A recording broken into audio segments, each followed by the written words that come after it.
Bonjour, nous sommes le mercredi 13 juin 2018 et je vous propose la situation des cultures de cette semaine. En ce qui concerne les blés, les stades vont de fin floraison dans les situations les plus tardives à grain pâteux dans les situations les plus précoces. Et la grosse majorité des parcelles sont au stade grain laiteux. Au niveau maladie, on observe maintenant dans les témoins non traités la fusariose.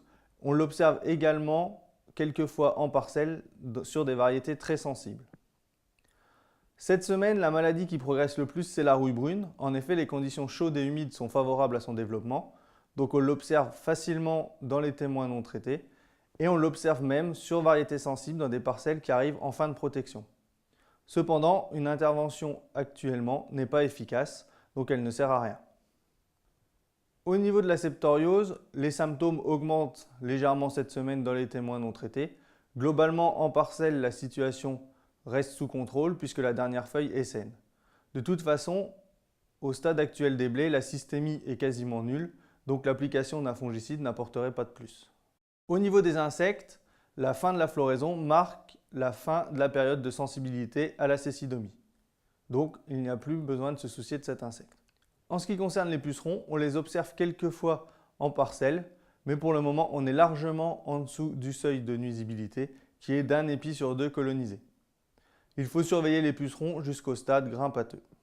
Alors pour les maïs, aujourd'hui, les parcelles les plus avancées sont au stade 10 feuilles pour des semis du mois d'avril. On a aujourd'hui à peu près 2 semaines d'avance par rapport au stade que l'on observe à la mi-juin. Et on risque de voir déjà des sorties de panicules à la fin du mois. Donc on a beaucoup d'avance. Au niveau des insectes, alors on trouve quelques colonies de pucerons sur les maïs, mais ça ne présente aucun danger, ça ne nécessite pas d'intervention.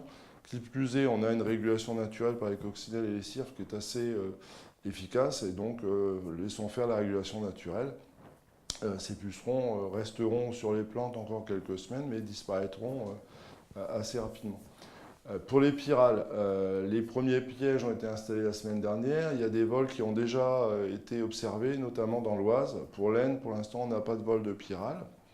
Je vous rappelle que les zones de risque dans le département se situent essentiellement dans la zone vallée de l'Aisne, vallée de l'Oise, jusque dans le Lannoy, et aussi dans une zone de production de maïs dans le Tardenois. Dans les autres régions, les comptages réalisés l'année dernière n'ont pas montré de présence de larves dans les cannes de maïs au moment de la récolte. Alors pour les pois de printemps, aujourd'hui on est fin floraison pour les parcelles les plus avancées, au stade limite d'avortement pour les parcelles qui ont fleuri de bonne heure. On a des pucerons verts qui sont présents dans le feuillage, il suffit de secouer la végétation pour s'en rendre compte.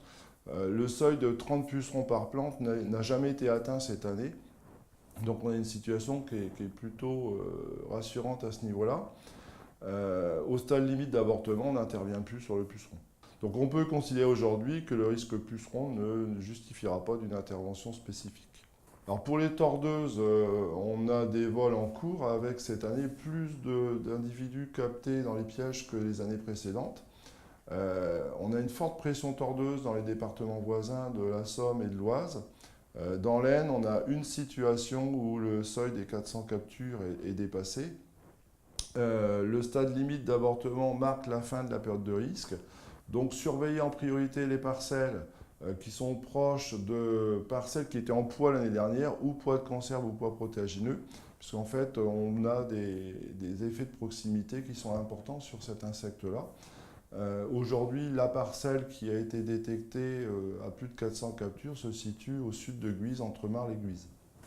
Alors, au niveau des maladies, on a de l'anthracnose sur les feuilles basses, à la faveur des conditions climatiques, chaleur et humidité. Pour l'instant, ça reste localisé en feuilles basses, donc le risque par rapport à cette maladie est faible. Les protections fongicides qui ont été faites, soit avec des produits de contact, soit avec des produits systémiques, normalement couvrent bien cette maladie, et les étages supérieurs sont protégés. Donc pour les févroles, aujourd'hui on est en pleine floraison avec 5 à 6 étages de gousses qui sont déjà formés. Les bruches sont en pleine activité, on observe pas mal d'adultes dans le feuillage ou sur les boutons floraux. Et on observe aussi des pontes sur les gousses. De toute façon, les interventions chimiques ne sont pas efficaces sur cet insecte qui semble être très résistant aux insecticides. Alors pucerons noirs, on avait ces dernières semaines pas mal de populations de pucerons noirs sur les févroles avec des formations de manchons. Depuis une semaine, ces pucerons sont en régression avec une pression très très forte des coccinelles et des cirfes. En fait, on n'a jamais vu autant de coccinelles dans les févroles que cette année. Et pratiquement, les populations de pucerons ont disparu des parcelles. Et donc, avec toujours une présence importante de ces auxiliaires. Au niveau des maladies, aujourd'hui, la situation est saine. On a quelques taches d'anthracnose dans les pieds, quelques symptômes de botrytis sur des feuilles, mais ça reste très très marginal. La maladie à surveiller dans les prochaines semaines, ce sera la rouille. Pour l'instant, il est trop tôt, puisqu'en fait, on n'a pas d'observation, pas de signalement. La rouille, en général, arrive en fin de cycle, donc il faut compter fin juin, début juillet. Donc pour l'instant, il est trop tôt et les interventions préventives ne servent à rien. Nous vous souhaitons une bonne semaine, à la semaine prochaine.